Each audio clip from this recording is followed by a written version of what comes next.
Hello guys, সবাই কেমন আছেন? তো আজকে আমি অনেক সকাল সকাল ঘুম থেকে উঠেছি। বাচ্চার নাস্তা রেডি করতেছিলাম। আজকে সকালের নাস্তায় আমি ওকে নুডলস রান্না করে দিয়েছি, আর কিছু নুডলস আমি টিফিনের জন্য দিয়ে দিব।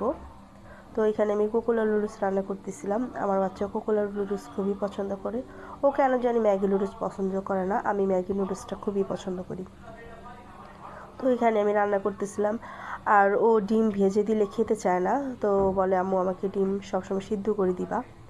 তো ওর জন্য আমি ডিম সিদ্ধ করে নুডলসটা আর কি সিম্পলভাবেই রান্না করছি। একটু সয়া সস দিয়েছি, টমেটো সস, আর একটু কিছু টমেটো দিয়েছিলাম, আর উপরে ধনিয়া পাতা ছিটিয়ে দিয়েছিলাম।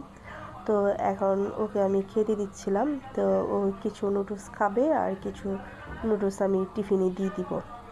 তো এইখানে আমি ওর জন্য বেড়ে নিতেছিলাম নুডলস।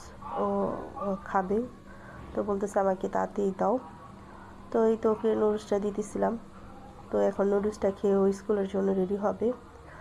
আর বলতেছে যে আম্মু দেখে মনে হচ্ছে অনেক আর কি মজা হয়েছে। তো নুডলস খাচ্ছিল। তো আমি আবার জিজ্ঞেস করতেছিলাম যে কেমন হয়েছে। না, বলতেছে না আম্মু খুবই মজা হয়েছে। তো এই যে ওর জন্য টিফিনের জন্য আমি কিছু নুডলস দিয়ে দিচ্ছিলাম।